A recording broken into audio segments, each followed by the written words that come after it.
এনেকুৱা সময় আহিছে যে মই মানে নিজৰ জীৱনটোকে মই শেষ কৰি দিম নেকি। অসমীয়া সম্প্ৰদায়ৰ ছোৱালীকে মই বিয়া কৰাইছিলোঁ। হতাশ হৈ গৈছিলে নেকি তেনেকুৱা, সেই অলপ অভিজ্ঞতাটো যদি আমাক কয়। নাই, নিশ্চয় সেইটো এটা অবাঞ্ছিত ঘটনা মোৰ জীৱনত, আৰু মানে মই জীয়াই থকালৈকে সেই ঘটনাটো মোৰ মনত থাকিব। সঁচাকৈ আজিও মোৰ সেই কথাটো মনত পৰিলে মোৰ এতিয়াও মানে দুখ লাগে। ভাল কাম কৰিবলৈ যাওঁতে যে এনেকুৱা ধৰণৰ যে কেছ দি দিছে, বাধা আহি যায়। মোৰ নামত কেছ দিছিলে, মই সেই কেছ প্ৰায় 5 বছৰ মই কেছ মই মানে 5 বছৰ আপুনি কোৰ্টলৈ অহা যোৱা কৰি থাকিবলগীয়া হৈছিলে। নমস্কাৰ, অকৃত্ৰিমৰ নতুন এটা খণ্ডলৈ আপোনালোকক স্বাগতম জনাইছোঁ। আৰু আজি আমাৰ লগত আছে চেলেংহাট অঞ্চলৰে নহয়, যোৰহাট জিলাৰ এগৰাকী বিশেষ ব্যক্তি, সমাজকৰ্মী, এগৰাকী মানৱদৰ্দী ব্যক্তি তুষাৰ পাল ডাঙৰীয়া। অকৃত্ৰিমৰ মঞ্চলৈ স্বাগতম জনাইছোঁ। নমস্কাৰ। আচলতে তুষাৰ পাল দাৰ কথা ক'লে আচলতে শেষ নহ'ব। যিদৰে আচলতে সমাজৰ কাৰণে সদায় কাম কৰি আহিছে, ঠিক তেনেদৰে এগৰাকী আচলতে উদাৰ মনৰ ব্যক্তি,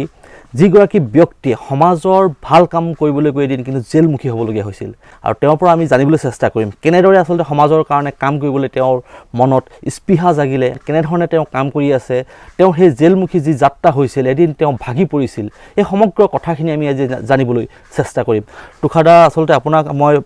2009 চনৰ পৰা খুব সক্ৰিয়তাৰে আপোনাৰ লগত আচলতে মই সংস্পৰ্শত আহিলোঁ। তেতিয়া দেখিছিলোঁ যে আপুনি তেতিয়া বডি বিল্ডিং কৰিছিল বা তেনে কৰিছিল। এই সমাজৰ প্ৰতি আচলতে আপোনাৰ যিটো ত্যাগ বা আপোনাৰ যি আচলতে যি উপাৰ্জনৰ পইচা, এইখিনি আপুনি সমাজৰ কাৰণে আগবঢ়াই আহিছে, এই যাত্ৰাটো কেনেকৈ আৰম্ভ হৈছিল আজি আমি আপোনাৰ পৰা জানিব বিচাৰিম। হয়, মই 2010 চনৰ মিষ্টাৰ ইণ্ডিয়া মাষ্টাৰ শাখাত মই ব্ৰঞ্জ পদক লাভ কৰিছিলোঁ। তেতিয়া মই ব্ৰঞ্জ পদক পোৱাৰ পিছত মই ভাবিছিলোঁ যে মই বিভিন্ন খেলত পুৰস্কাৰ পাই থকাতকৈ মই নিজেই যদি কিবা এটা কৰি থাকোঁ, আৰু লগতে মোৰ সমাজখনৰ উঠি অহা যুৱক যুৱতীসকলক যদি স্বাস্থ্য ৰক্ষা কৰিব পাৰোঁ বা তেনেকুৱা এটা বাট দেখুৱাই দিব পাৰোঁ, সেইটোৱে মোৰ মানে খুব মানে ইচ্ছা আছিল। আৰু সেই তাৰ পৰাই মই আৰম্ভ কৰিছিলোঁ সমাজৰ কিবা এটা কৰিবলৈ যাওঁতে। আৰু তেতিয়া মই কাম কৰিবলৈ যাওঁতে মই দেখিলোঁ সমাজত বহুতৰ মানে আমাৰ সমাজত মানে কিছুমান বেয়া বস্তু যেনে নিচাজাতীয় দ্ৰব্যবিলাক ভৰি আছিলে। আমি নিজৰ স্বাস্থ্যক ঠিক কৰিব হ'লে আমি এইবিলাক বস্তু, আমি যিবিলাক আমাৰ শৰীৰৰ কাৰণে ক্ষতিকৰ, সেইখিনি বস্তুক আমি আঁতৰাই ৰাখিব লাগিব। সেইখিনি আঁতৰাই ৰাখিবলৈ হ'লে আমি কিছুমান পন্থা ল'ব লাগিব, অৱলম্বন কৰিব লাগিব। তেতিয়াই মই মানে এতিয়া 2009-10 চনৰ পৰা নিচামুক্তি অভিযান এটা আৰম্ভ কৰিছিলোঁ, যিটো অভিযান মই চেলেংহাট টিয়কৰ পৰা আৰম্ভ কৰি এটা সময়ত মই সমগ্ৰ অসমতে মই এই অভিযান চলাই নিবলৈ মই সক্ষম হৈছিলোঁ, আৰু বৰ্তমানলৈকে কৰি আছোঁ। আৰু তেনেকুৱা ধৰণৰ বহুত ভাল কাম কৰি আহিছিলোঁ। লগতে মই এই যি ক'ভিড-19 সময়ত আপোনালোকে গম পাইছে, ক'ভিড-19ত আপুনি বিশ্বাস কৰিব, মই প্ৰায় 150 পৰিয়ালক মই নিজৰ পইচাৰে, গাঁঠি ধনেৰে মই খাদ্য যোগান ধৰিছিলোঁ। হস্পিটেলত যিখিনি মানুহ আছিলে ৰোগী, তেওঁলোককো শুশ্ৰূষা কৰিছিলোঁ, আৰু 5000 মাস্ক আৰু চেনিটাইজাৰ মই বিতৰণ কৰিছিলোঁ। তেনেদৰে আচলতে সমাজৰ কাৰণে আপুনি কাম কৰি আহিছিলে, আৰু তেনেকুৱা সামাজিকভাৱে যিখিনি আপুনি সক্ৰিয়তাৰে কাম কৰি আহিছিলে। কিন্তু আপুনি এটা সময়ত এনেকুৱা হৈছিলে, আপোনাৰ জেলমুখী এক যাত্ৰা হৈছিলে, আপোনাক আচলতে জেললৈ যাবলগীয়া হৈছিলে। আপুনি তেতিয়া হতাশ হৈ গৈছিলে নেকি তেনেকুৱা, সেই অলপ অভিজ্ঞতাটো যদি আমাক কয়। নাই, নিশ্চয় সেইটো এটা অবাঞ্ছিত ঘটনা মোৰ জীৱনত, আৰু মানে মই জীয়াই থকালৈকে সেই ঘটনাটো মোৰ মনত থাকিব। সঁচাকৈ আজিও মোৰ সেই কথাটো মনত পৰিলে মোৰ এতিয়াও মানে দুখ লাগে আৰু বেয়াও লাগে যে ভাল কাম কৰিবলৈ যাওঁতে যে এনেকুৱা ধৰণৰ যে কেছ দি দিছে, বাধা আহি যায়। মোৰ নামত কেছ দিছিলে, মই সেই কেছ প্ৰায় 5 বছৰ মই কেছ মই মানে 5 বছৰ আপুনি কোৰ্টলৈ অহা যোৱা কৰি থাকিবলগীয়া হৈছিলে। 5 বছৰৰ ভিতৰত ধৰক আপোনাৰ 1.5 বছৰমান ক'ভিডৰ কাৰণে বন্ধ আছিল, বাকী 3.5 বছৰ মই কোৰ্টলৈ অহা যোৱা কৰি থাকিবলগীয়া হৈছিল। ই এটা মানে এটা সাংঘাতিক মোৰ কাৰণে এটা দুখদায়ক এটা। আপুনি সমাজৰ কাৰণে ভাল কাম কৰিছিলে, সদায় সমাজৰ কাৰণে চিন্তা কৰিছিলে। মই নিজে দেখিছোঁ আপুনি বহুত ছাত্ৰ ছাত্ৰী যেতিয়া পৰীক্ষাত পাছ কৰে, হায়াৰ ছেকেণ্ডেৰী পৰীক্ষা পাছ কৰে, মেট্ৰিক পাছ কৰে, তেওঁ গৈ সাংবাদিক পোৱাৰ আগতে গৈ তেওঁ গৈ হাজি কিতাপ আগবঢ়ায় বা কেনেদৰে সহায় কৰিব পাৰে। আৰু তেনেকুৱা মানুহ এজন, সমাজৰ কাৰণে সদায় কাম কৰি থকা মানুহ এজনক কেনেকুৱা এটা পৰিস্থিতি, অবাঞ্ছিত পৰিস্থিতি কৰি পিনি 5 বছৰকৈ দিন কোৰ্টলৈ অহা যোৱা কৰাই আছিলে। আচলতে কি জানে নাই, আপোনাৰ মানে কি বেয়া মানুহ সমাজত আছে,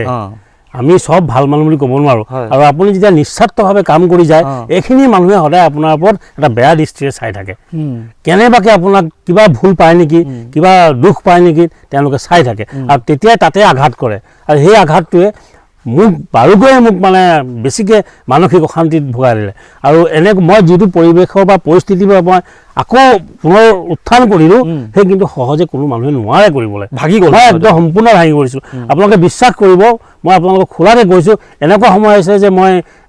মানে নিজৰ জীৱনটোকে মই শেষ কৰি দিম নেকি কাৰণ যিহেতু আমি নিষ্ঠাভাৱে কাম কৰিছিলোঁ কাৰো পৰা এটকা নোলোৱাকৈ কাম কৰাৰ পিছতো যদি আমাক এনেকুৱা আপোনাৰ নিজৰ জেপৰ ধৰণে আপুনি মানুহক সহায় কৰিছিলে আপোনালোকে দেখিছে আপুনি কি কৰে আপোনাৰ মানে উপাৰ্জনৰ পথ কি আমি য'ত বহিছোঁ এয়া হ'ল মোৰ বাগান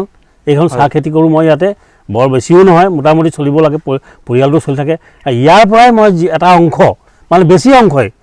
প্ৰায় 50% মই ৰাইজৰ কাৰণে সমাজৰ কাৰণে মই কাম কৰি যাওঁ আৰু নিশ্চয়কৈ এওঁ যিহেতু এগৰাকী ক্ষুদ্ৰ চাহ খেতিয়ক আৰু ক্ষুদ্ৰ চাহ খেতিৰে তেওঁ আচলতে নিজৰ পৰিয়ালটো চলায় আৰু সেই পইচাই তেওঁ আচলতে বিলাসীভাৱে বুলি নহয় আচলতে ভালদৰে তেওঁ খাই বৈ থাকিব পাৰিলেহেঁতেন বেলেগ কোনো চিন্তা নকৰাকৈ কিন্তু সেইটোকে নকৰি তেওঁ নিজৰ উপাৰ্জনৰ এটা অংশ সমাজৰ কাৰণে আগবঢ়ায় বা সমাজৰ কাৰণে কাম কৰে আৰু নিজে দেখিছোঁ তেওঁ চুটি ছবি বনাইছে সমাজক ভাল এটা মেছেজ দিবৰ কাৰণে নিজৰ খৰচত কিতাপ উলিয়াইছে নিজৰ খৰচত আপোনাৰ ইয়াৰ পৰা গৈ ধুবুৰীলৈকে তেওঁ গণস্বাক্ষৰ কৰিছে যে মাদক দ্ৰব্য বন্ধ হ'ব লাগে ড্ৰাগছ বন্ধ হ'ব লাগে এনেধৰণে কাম কৰি আহিছে সমাজৰ কাৰণে এনেদৰে নিস্বাৰ্থভাৱে লোকৰ পৰা বোলে ডনেশ্যন লৈ বা কাৰোবাৰ পৰা পইচা সংগ্ৰহ কৰিতো তেওঁ কাম কৰা নাই নিজৰ উপাৰ্জনৰ পইচাই সৎ পথেৰে উপাৰ্জন কৰা পইচাই তেওঁ সমাজৰ কাৰণে কাম কৰি আছে আমি সেইজন ব্যক্তিক আচলতে উৎসাহ দিব লাগে কিন্তু তাৰ বিপৰীতে কিন্তু এচাম মানুহে সদায় সমালোচনা বা মানে বেলেগ এটা হেৰিয়ত তেওঁক সদায় আচলতে হেঁচা মাৰি ধৰিব বিচাৰে মই আৰু এটা কথা জানিব মন গৈছে আপুনি এটা সময়ত ডাকিয়াল দ্ৰব্য বোলে আপুনি ব্যৱহাৰ কৰিছে কিন্তু তাৰ পৰা কেনেকৈ মুক্ত হৈ আহিলে আপুনি সেইটো ধৰক এতিয়া আমাৰ বহুত পুৰণা কথা মই ডেকা কালত যেতিয়া ধৰক মোৰ বয়স 25-26 বছৰ আছিলে যুৱক আছিলোঁ তেতিয়া মানে মই নকওঁ সংগদোষ বুলিও নকওঁ মানে ভাবিছিলোঁ যে এইটো চাগে ভাল বস্তু চবেই যেতিয়া ব্যৱহাৰ কৰে আমাৰ লগৰবিলাকে ব্যৱহাৰ কৰে আমাৰ ওপৰ চামেও ব্যৱহাৰ কৰে নিশ্চয় ভালেই হ'ব এই তেনেকৈ এটা সময়ত মই মানে অলপ আসক্ত বুলি নকওঁ মানে ব্যৱহাৰ কৰিব লৈছিলোঁ বা লৈছোঁ তেতিয়া সেইটো সময়ত তাৰপিছত মই নিজকে ৰিফৰ্ম কৰিলোঁ যে এইটো বস্তুটো নহয় এনেকুৱা আমাৰ অঞ্চলবিলাকত এইবিলাক বস্তু গ্ৰহণ কৰি বহুত মানুহৰ মৃত্যু হৈছে আমি দেখিছোঁ ওচৰতে দেখিছোঁ তাৰপিছতে মই লাহে লাহে নিজেতো কিমান বছৰ বয়সত সেইটো আপোনাৰ উপলব্ধিটো আহিলে এইটো ধৰক আমাৰ মোৰ যেতিয়া প্ৰায় 10-15 বছৰ পিছত তাৰমানে মোৰ বয়স যেতিয়া আপোনাৰ 30 বছৰমান হৈছে তেতিয়াৰ পৰাই মই মানে পূৰা মানে একদম ত্যাগ কৰি একদম এটা মানে বেলেগ এটা জীৱন মই কটাবলৈ সক্ষম তাৰপিছত আপুনি বডি বিল্ডিঙত গ'ল আপুনি শৰীৰ চৰ্চা কৰিবলৈ আৰম্ভ কৰিলে শৰীৰ চৰ্চা কৰি আপুনি ৰাষ্ট্ৰীয় পৰ্যায়তো পুৰস্কাৰ পাইছিলে তাৰপিছত আপুনি কেনেদৰে আপোনাৰ গোটেই জীৱনটো কেনেদৰে আগবাঢ়িলে আপুনি আচলতে কথা হ'ল কি মানুহে এনেই মানুহক কৈ থাকিলে উপদেশ দি থাকিলে নহ'ব এনেই এইটো কৰক এইটো বেয়া এইটো ভাবিব লাগিব প্ৰথম কথা হ'ল কি মানুহে নিজে বুজিব লাগিব ভুগিব লাগিব নিজে কষ্ট পাব লাগিব তাৰ পৰাই যিটো শিক্ষা পাব সেই শিক্ষাটোৱে মূল শিক্ষা বুলি মই ভাবোঁ আৰু তাৰ পৰাই মই সমাজক এটা বাৰ্তা দিবলৈ চেষ্টা কৰিছিলোঁ যে এই বস্তুটো এনেকৈ কৰিব নালাগে এইবিলাক ব্যৱহাৰ কৰিব নালাগে 2010 চনত মই 50 বছৰ যেতিয়া মোৰ হৈছিল তেতিয়া মই 50 কিলোমিটাৰ মাৰাথন দৌৰ কৰিছিলোঁ অকল মানে যুৱকসকলক বা যুৱতীসকলক বা চেলেঙালৰ পৰা নকচাৰিলৈকে আপ ডাউন তাৰমানে কৰিছিলোঁ আৰু বহুত সংখ্যক মানে মানুহ উপস্থিত আছিল আৰু ধুবুৰীলৈ আপুনি চাইকেল চলাই তাৰপিছত দুবছৰ পিছত মই চেলেংঘাটৰ পৰা মোৰ নিজৰ বাসস্থানৰ পৰা মই ধুবুৰীলৈকে প্ৰায় তেতিয়া 700 কিলোমিটাৰমান হয় মই এককভাৱে চাইকেল চলাই গৈছিলোঁ প্ৰায় 4 দিন নে 5 দিনমান লাগিছিলে বিভিন্ন স্থানত গৈ মই খালি সজাগতাৰ কাৰণে এইটো মাদক দ্ৰব্য আৰু ড্ৰাগছ মুক্তি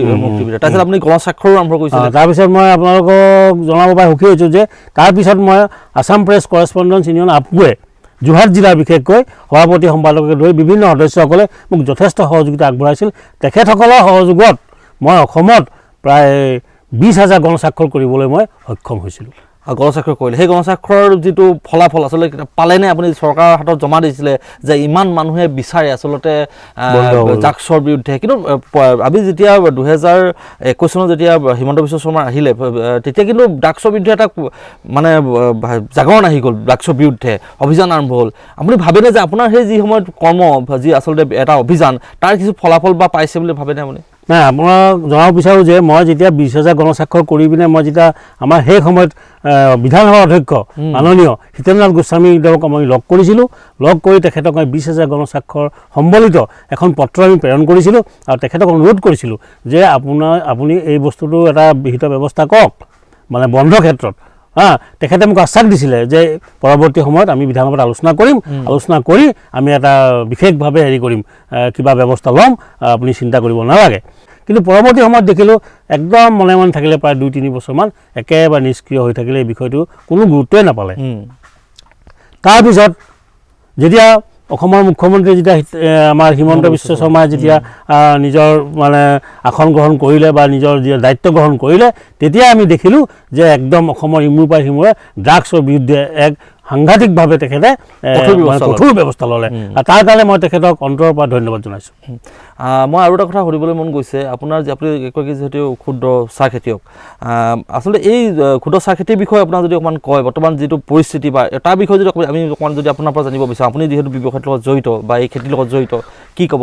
এই মুহূৰ্তত চাহ খেতিৰ লগত সঁচাকৈ কথা ক'বলৈ গ'লে আমাৰ চাহ খেতিটো হ'ল আমাৰ বংশানুবংশভাৱে চলি অহা মানে মোৰ ককা দেউতাৰ পৰা আমি এতিয়া 4th জেনেৰেশ্যনত পঢ়িছোঁ 4ৰ্থ প্ৰজন্মত আমি পঢ়িছোঁ আমি চাহ খেতিৰ লগত জড়িত কিন্তু বৰ্তমান যিটো সময় এই সময়ত মানে চাহ খেতিৰ ভৱিষ্যত অতি বেয়া বুলি মই ক'ব বিচাৰিছোঁ তাৰমানে ইমান আশাব্যঞ্জক নহয় যিহেতু এটা সময় আছিল কিন্তু এতিয়া যিটো চাহৰ যিটো মানে যিটো কাৰবাৰ চলি আছে কেঁচা পাতৰ সেই কেতিয়াও মানে ভাল বুলি মই নকওঁ বা ভৱিষ্যতে ইয়াৰ কি হ'ব সেও ক'ব নোৱাৰি নিশ্চয়তা নাই কোনো নিশ্চয়তা নাই নিশ্চয়কৈ আচলতে এই বিষয়বিলাক ক'ৰবাত চৰকাৰে গুৰুত্ব দিব লাগে কাৰণ চাহ জলবায়ু পৰিৱৰ্তনকে ধৰি বা বিভিন্ন যি দামৰ যি তাৰতম্য হৈছে বা সাহায্য আহি আছে কেঁচা পাতৰ মূল্য এইখিনিক লৈ আচলতে নিৰাশাজনক পৰিস্থিতি সৃষ্টি হৈছে মই আৰু এটা কথা জানিবলৈ মন গৈছে আপুনি তুষাৰ পাল যিহেতু আপুনি এগৰাকী তুষাৰ পাল হিচাপে থাকিও কিন্তু এগৰাকী বেংগলী সম্প্ৰদায়ৰ এগৰাকী ব্যক্তি হিচাপেও কিন্তু অসমীয়া সমাজ জীৱনৰ লগত আপুনি এনেকুৱাকৈ সম্পৃক্ত হৈ গ'ল আজি আপোনাক কোনেও ক'ব নোৱাৰে যে আপুনি এগৰাকী বেংগলী সম্প্ৰদায়ৰ মানুহ বুলি আপোনালোকৰ পৰিয়ালটো কেতিয়া ইয়ালৈ আহিছিল বা কেনেধৰণে আহিছিল অকণমান যদি ইতিহাসটো আমি যদি জানিব বিচাৰোঁ নিশ্চয় এইটো ভাল প্ৰশ্ন এটা কৰিছে জনা দৰকাৰ আপোনাৰ লগতে অসমবাসীও জনা দৰকাৰ মোৰ ককা 1916 চনত অসমত তেখেতে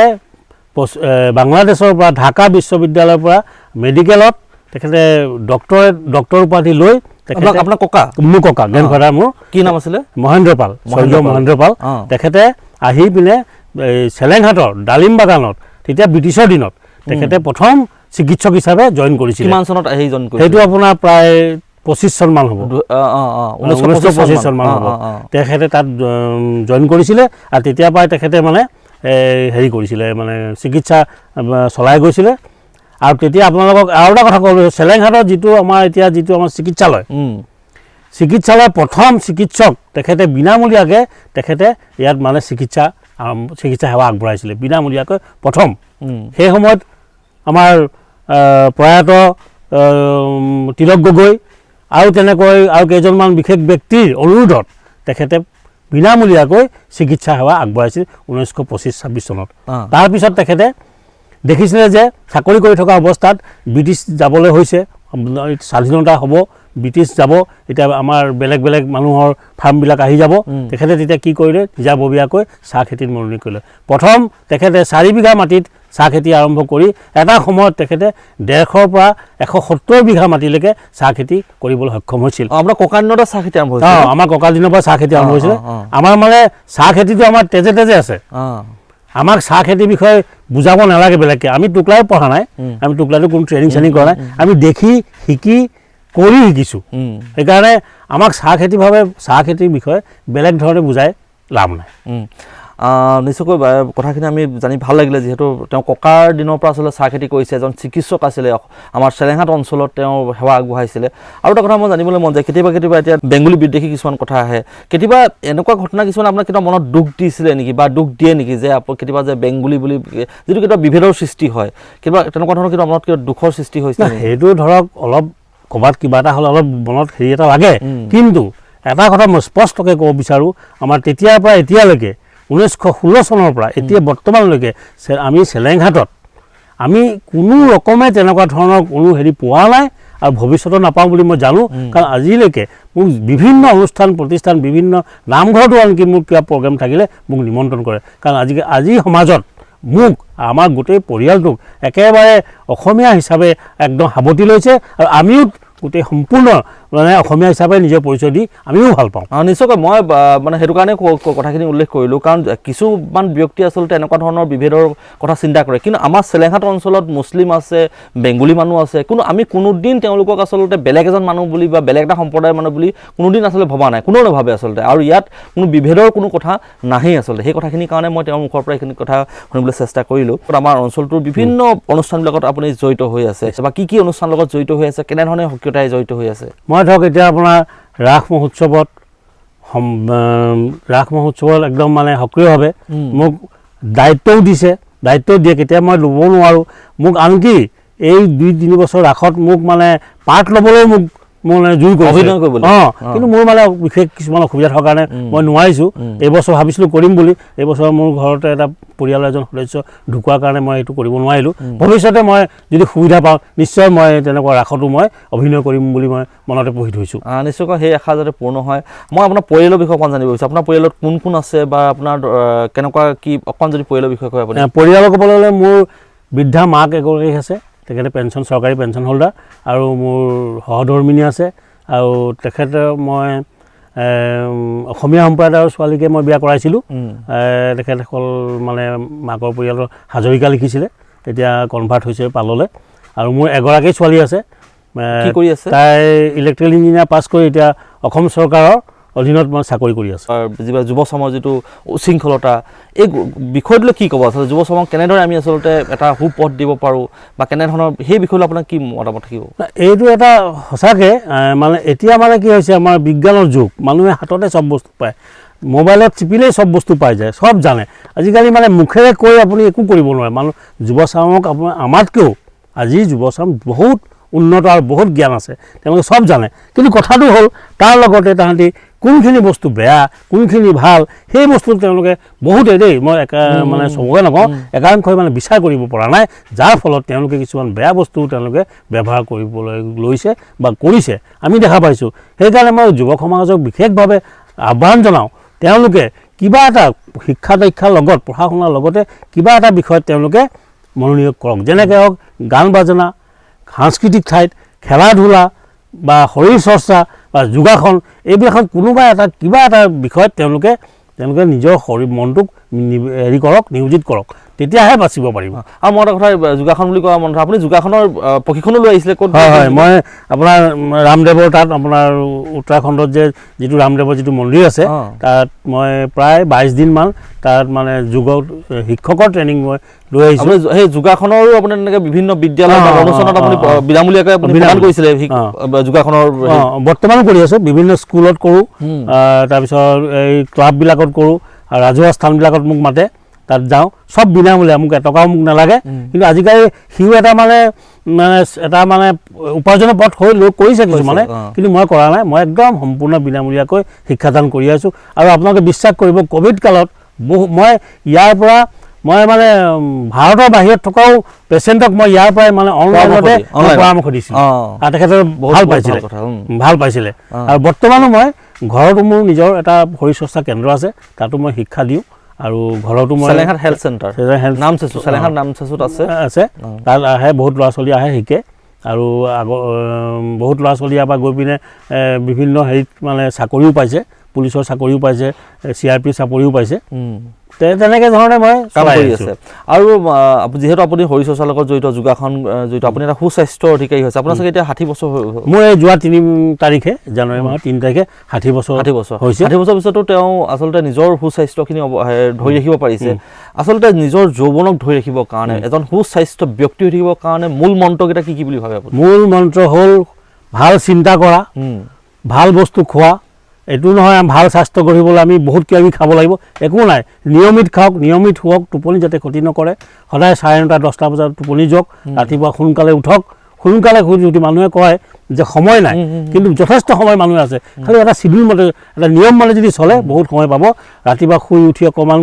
যোগাসন কৰক, নহ'লে খোজ কাঢ়ক, নহ'লে অকণমান জগিং কৰক, তাৰপিছত আহি পিনে বাকীখিনি কাম কৰক। লাহে লাহে আপোনাৰ দেখিব দিনটোৰ পৰা আপোনাৰ গোটেই দিনটোৱে আপোনাৰ ভাল হৈ যাব। অকণমান যদি আপুনি পৰামৰ্শ আগবঢ়াই, ধৰি লওক ৰাতিপুৱা দৈনন্দিন ৰাতিপুৱা আৰম্ভটো কেনেকৈ কৰিব? হয়, ৰাতিপুৱা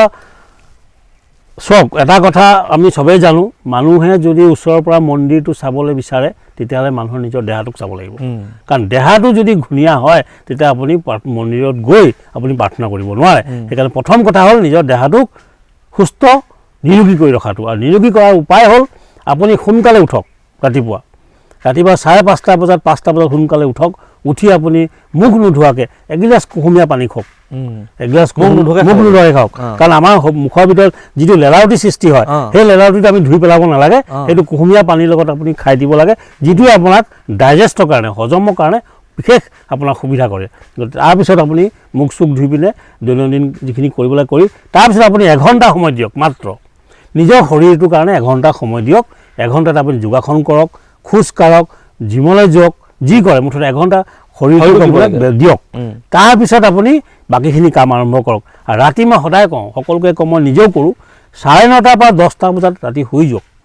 আমি দেখোঁ বহুত ল'ৰা ছোৱালী ৰাতি 12টা 1টালৈকে নুশুৱে অনলাইনত থাকে কিবা কিবি কৰি থাকে এইটো খুব স্বাস্থ্যৰ কাৰণে হানিকাৰক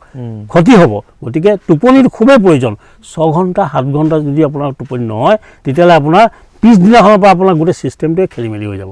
খোৱাটোৱে বৰ ডাঙৰ কথা আপোনাৰ হাতত এখন কিতাপ দেখিছোঁ কিহৰ ওপৰত লিখিছিলে এখন কিতাপ মোৰ এখন কিতাপ ড্ৰাগছ বৰ বিষ এই কিতাপখন মই যোৱা বছৰ মই সংকলন কৰি মই উন্মোচন কৰিছিলোঁ আৰু এইখন কিতাপ ড্ৰাগছৰ ওপৰত বিভিন্ন কেইবাজনো বিশেষ চিকিৎসক সমাজকৰ্মী সাংবাদিকে লেখা দিছে আৰু ইয়াত মানে লিখা আছে কেনেকৈ মানে এইটো বস্তু কিয় খাব নালাগে কি ইয়াৰ ক্ষতি হয় এইখিনি তাত সম্পূৰ্ণ দিয়া আছে আৰু এই কিতাপখন মই বিভিন্ন স্কুল কলেজ ৰাজহুৱা আপোনাৰ পুথিভঁৰাল ইত্যাদিত মই প্ৰায় 500মান কপি এতিয়ালৈকে বিনামূলীয়াকৈ বিতৰণ কৰিছোঁ আৰু ভৱিষ্যতে কৰি যাম আমাৰ মুখ্যমন্ত্ৰী ডাঙৰীয়াও এটা শুভেচ্ছা বাণী এখন কিতাপত লিপিবদ্ধ কৰি দিছে নিশ্চয়কৈ খুব ভাল খবৰ মই আমাৰ কথা বতৰা আমি শেষ পৰ্যায়লৈ যাব বিচাৰিছোঁ মই আপোনাৰ পৰা পোনপটীয়াকৈ দুটামান কথা জানিব বিচাৰিছোঁ জীৱন সম্পৰ্কে আপোনাৰ ধাৰণা জীৱন বহুত মধুৰ মোৰ হিচাপত কাৰণ মানুহৰ জীৱন মানুহে এবাৰহে পায় সেইকাৰণে জীৱন উপভোগ কৰক আৰু উপভোগ কৰিবলৈ নিৰোগী থাকক যেতিয়ালৈকে আপুনি নিৰোগী থাকিব উপভোগ কৰিব পাৰিব কাৰণ সদায় নিৰোগী থাকক সুস্থ থাকক আৰু জীৱন উপভোগ কৰক প্ৰেমৰ বিষয়ে কি ক'ব প্ৰেমৰ মইতো প্ৰেম কৰিয়ে বিয়া কৰিছোঁ না সেইকাৰণে মই প্ৰেমটো সদায় আগস্থান দিওঁ কিন্তু প্ৰেমটো শুদ্ধ হ'ব লাগিব তাত কোনো ভেজাল হ'ব নালাগিব আৰু তেতিয়া প্ৰেমটো স্বৰ্গীয় বুলি কোৱা হয় নিশ্চয়কৈ ধন টকা পইচা প্ৰতি লালসা মোৰ নাই আপোনালোকে সকলোৱে জানে জনা হ'লেতো মই ইমান হেৰি নকৰিলোহেঁতেন মই যিমান টকা আজিলৈকে সমাজৰ কাৰণে ক্ষতি কৰিছোঁ মই মানে বহুত দামী গাড়ী হওক অট্টালিকা বনাব পাৰিলোহেঁতেন কিন্তু এইটো অতি সাধাৰণ ঘৰত থাকোঁ মই এটা আছাম টাইপৰ ঘৰ অতি সাধাৰণ গাড়ীও তেনেকৈ আছে যদিও নাই বুলি ক'ব লাগিব সাধাৰণ মটৰচাইকেল চলাই ফুৰোঁ মোৰ জীৱনটো সেইটোৱে কাৰণ ধন টকাৰ প্ৰতি মোৰ কোনো হেৰি নাই কাৰণ আমি আহিছোঁ খালী হাতে যামো খালী হাতে থকা কেইদিন কেলেনো ইমান ধন বুলি আমি চিঞৰ বাহক নিশ্চয়কৈ কিবা জীৱনৰ কিবা আকাংক্ষা আছে আকাংক্ষা একো নাই খালী এটা কথা আছে যেতিয়ালৈকে মোক মানুহে মৰম দি থাকিব তেতিয়ালৈকে মই জীয়াই থাকিম যেতিয়াই মৰম নিদিয়া হ'ব বা বেয়া পাব তেতিয়াই মোৰ সেইদিনাই জীৱন শেষ হ'ব বুলি মই ভাবি লওঁ নিশ্চয়কৈ খুব আচলতে পজিটিভ কথা কিছুমান আজি পতা হৈছে জীৱনটোক লৈ আচলতে খুব উৎসাহী আৰু জীৱনটোৰ আচলতে সৎ ব্যৱহাৰ কৰি সমাজৰ কাৰণে উৎসৰ্গা কৰা এজন ব্যক্তি তুষাৰ পালোৱাৰ লগত আমি আজি কথা পাতিলোঁ খুব ভাল লাগিলে কথা পাতি পিনি এনেকুৱা ধৰণৰ ব্যক্তি আচলতে সমাজত খুব কমেই দেখিবলৈ পোৱা যায় নিস্বাৰ্থভাৱে যি সমাজৰ কাৰণে ত্যাগ কৰে নিজৰ উপাৰ্জনৰ সমাজৰ দুখীয়া দৰিদ্ৰৰ কাৰণে বিলাই দিয়ে মই নিজেই সাক্ষী আছিলোঁ এজন ভিক্ষাৰী নহয় আচলতে এজন ব্যক্তি যিজনে আচলতে এনেকুৱা মুকলি ঠাইত আছিলে অলপ মানসিকভাৱে কিছু অসুস্থ লোক সেই লোকজনক তেওঁ নিজে এটা ঘৰ বনাই টিউপাল তৰি ঘৰ বনাই গৰম কাপোৰ দি থকাৰ ব্যৱস্থা কৰি দিছিলে এনেকুৱা উদাহৰণ খুব কমেই পোৱা যায় মানুহ সমাজৰ কাৰণে কৰা মানুহ তাৰ ভিতৰত অন্যতম এগৰাকী ব্যক্তি হৈছে তুষাৰ পাল ডাঙৰীয়া আৰু তেওঁৰ লগত আজি কিছু কথা পাতিবলৈ চেষ্টা কৰিলোঁ বহুত কথাই থাকি গ'ল তাৰ মাজত আমি কিছু কথা পাতিবলৈ চেষ্টা কৰিলোঁ তেওঁৰ নিজৰ বিষয়ে কিছু কথা তেওঁৰ অনুভৱৰ বিষয়ে আজি জানিবলৈ চেষ্টা কৰিলোঁ তুষাৰ পাল দাক বহুত ধন্যবাদ জনাইছোঁ পুনৰ লগ পাম আপুনি আজি আমাক ইমানখিনি সময় দিলে আৰু অকৃত্ৰিমৰ মঞ্চত আমি আজি তুষাৰ পাল দাক চিনাকি কৰাই দিলোঁ কেনেকুৱা পালে আপোনালোকে জনাব আৰু ভিডিঅ'টো আপোনালোকে যদি ভাল পাইছে তেতিয়াহ'লে লাইক কৰিব কমেণ্ট কৰিব শ্বেয়াৰ কৰিব যদি ইউটিউবত চাইছে তেতিয়াহ'লে আপোনালোকে ছাবস্ক্ৰাইব কৰি ৰাখিব মোৰ অকৃত্ৰিম চেনেলটো আৰু লগতে আপোনালোকে ফেচবুকত যদি চাইছে তেতিয়াহ'লে পেজটো ফ'ল' কৰিব ধন্যবাদ